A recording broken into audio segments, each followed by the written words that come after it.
Some mysteries begin with a bang, but others start with a whisper. A quiet moment that unravels into an impossible question. This is one of those stories.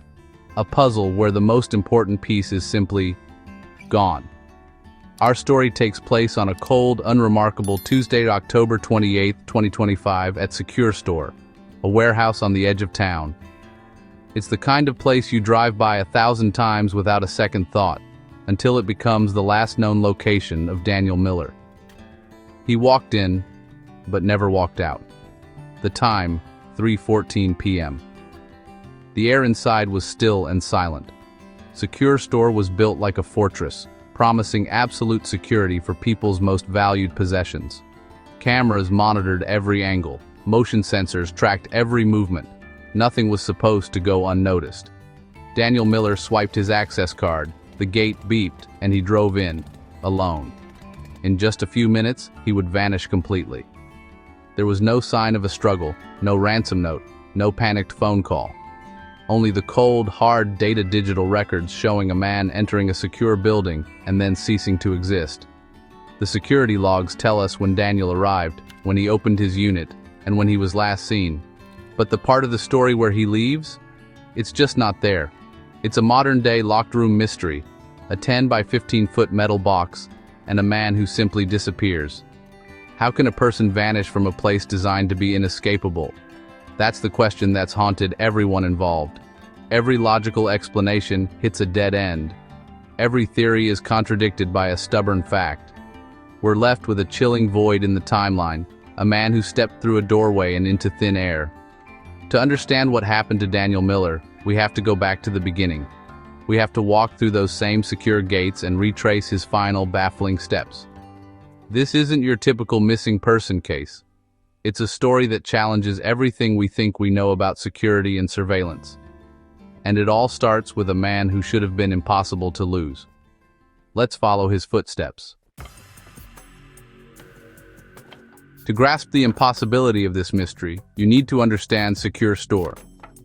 This wasn't just a collection of garages, it was a high-tech vault. The property was surrounded by a 10-foot fence topped with barbed wire, with a single automated steel gate. Entry required a personalized access card, every swipe logged with name, date, and time. Once inside, security only intensified. Windowless corridors, solid concrete walls, reinforced steel ceilings. To reach your unit, your card had to be scanned twice, tracked every step of the way. Over 100 high-definition cameras watched every angle, the gate, parking, entrances, and every hallway. The footage streamed to a central server, monitored live by the manager. The layout was a trap. No hidden back doors, no forgotten tunnels, no roof access. The building plans showed a sealed box. Only exits were the main doors, always under surveillance. Even the roof was a seamless sheet of metal. The facility was designed with one purpose, to keep things in. On that October afternoon, the system worked a little too well. It kept Daniel Miller in, permanently. Investigators reviewed every inch of the building, every camera, every log. The security was airtight. No one could come or go unnoticed. Secure Store was supposed to be impenetrable, but somehow, it became the scene of an impossible disappearance. The fortress became a prison with no escape. So, who was Daniel Miller? Not a spy, not a criminal, just a 42-year-old graphic designer, recently divorced, living a quiet suburban life. Friends described him as reliable, introverted, with no enemies and no reason to disappear. He rented Unit 237 at Secure Store 6 months earlier, storing furniture and keepsakes after his divorce. He visited about once a month, always alone, always during the day, never staying long. On the day he vanished, Daniel left work at lunch, telling a coworker he had a quick errand. At 3:14 p.m., his silver sedan entered Secure Store. The cameras showed him alone, parking in his usual spot. He swiped his card at 3:16 p.m., entered the building, and walked down Corridor C, steady, unhurried, carrying nothing. He didn't look anxious or afraid. At 3:18 p.m., he turned the corner toward his unit and stepped out of camera view. This was the last time anyone, or any camera ever saw Daniel Miller. His actions were routine, his behavior unremarkable. There was nothing to suggest what would happen next. He simply walked toward his unit, as he had done many times before. And then, he was gone. The ordinary became extraordinary in a matter of seconds. Daniel's digital trail is both clear and deeply confusing. At 3:14:21, his card was scanned at the vehicle gate. At 3:16:05, at the building entrance. The hallway camera picked him up moments later, walking down the corridor. At 3:18:11, he turned the final corner toward his unit, last confirmed image. The lock on his unit was a smart lock, recording every interaction. At 3:18:23, the unit's door was electronically unlatched and rolled open, just 12 seconds after he left camera view. That 12-second gap is critical, enough time to reach his unit and open the door. The sensor confirmed the door opened. Then, nothing. The door was never recorded as closing. The hallway motion sensors never detected him leaving. Investigators checked every log, every camera, every exit. No sign of Daniel.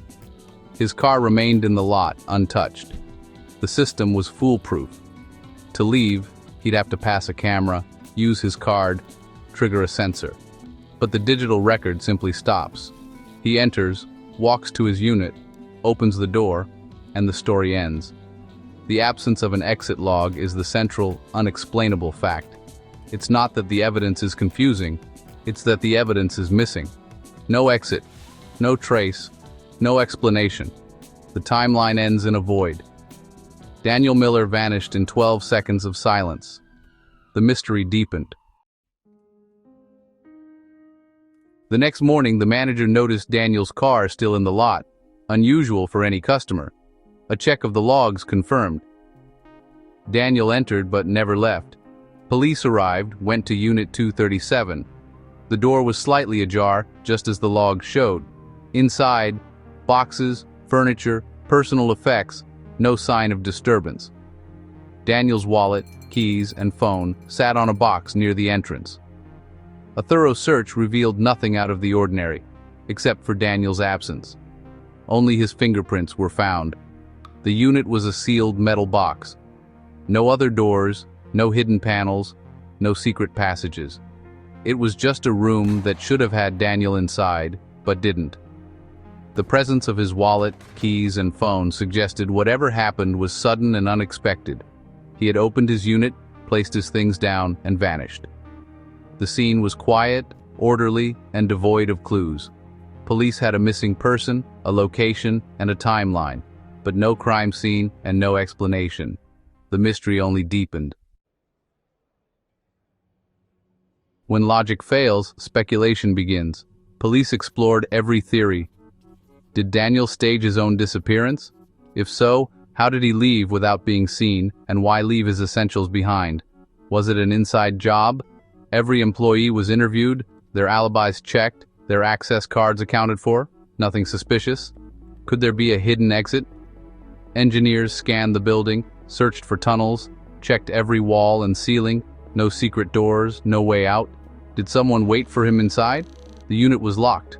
Only Daniel had access, and no evidence of foul play was found. Forensics found no blood, no DNA, no sign of a struggle or cleanup.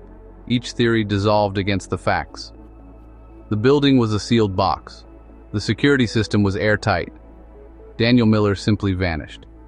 The central mystery remained untouched. No theory could explain the impossible. 4 months later, the case of Daniel Miller remains wide open, a file full of data, empty of answers. The investigation is stalled on the same impossible question. How does a man vanish from a locked room? SecureStore has since upgraded security, but the mystery lingers. The most haunting clue? The anomaly in the camera footage, the 12-second gap. Daniel was last seen at 3:18:11. His unit opened at 3:18:23. Experts found the hallway camera's recording is missing exactly 12 seconds, right when Daniel turned the corner. Was it a glitch or a deliberate hack? No one can say. Did someone confront him? Did he find something he wasn't supposed to?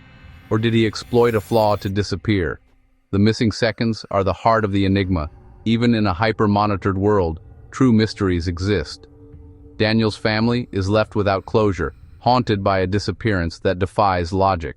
And somewhere, in the silence of Unit 237, the impossible question remains: what really happened in those 12 seconds?